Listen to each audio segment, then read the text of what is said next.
সংগ্রামী আর যৌথতার সংস্কৃতি তুলে ধরতে পহেলা বৈশাখের অন্যতম আয়োজনে পরিণত হয়েছে চারুকলা অনুষদের মঙ্গল শোভাযাত্রা। আর শোভাযাত্রায় অংশ নিতে ভোর থেকেই হাজারো মানুষের ঢল নামে ঢাকা বিশ্ববিদ্যালয় এলাকায়।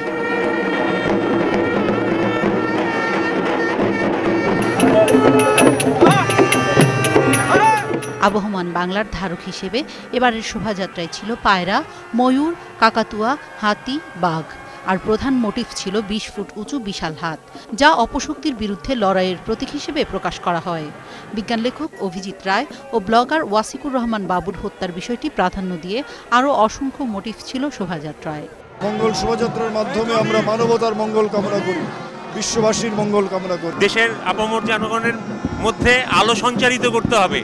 অসাম্প্রদায়িক শক্তির বিরুদ্ধে আপোষহীন লড়াই করার প্রত্যয় জানায় অংশগ্রহণকারীরা। একতা, সাম্যবোধ, ভেদাভেদহীন বাংলাদেশ চাই।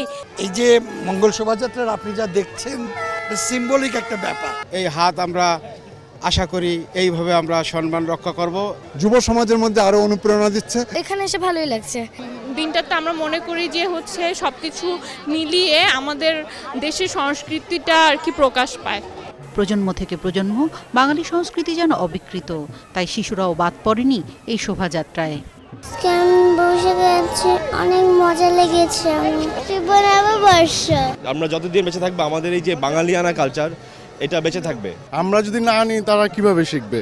মানবতা বিরোধী অপরাধে কামারুজ্জামানের ফাঁসি কার্যকর হবার পর এই শোভাযাত্রা পেয়েছে বাড়তি মাত্রা। তাপসী রাবেয়া, ২১ টেলিভিশন, ঢাকা।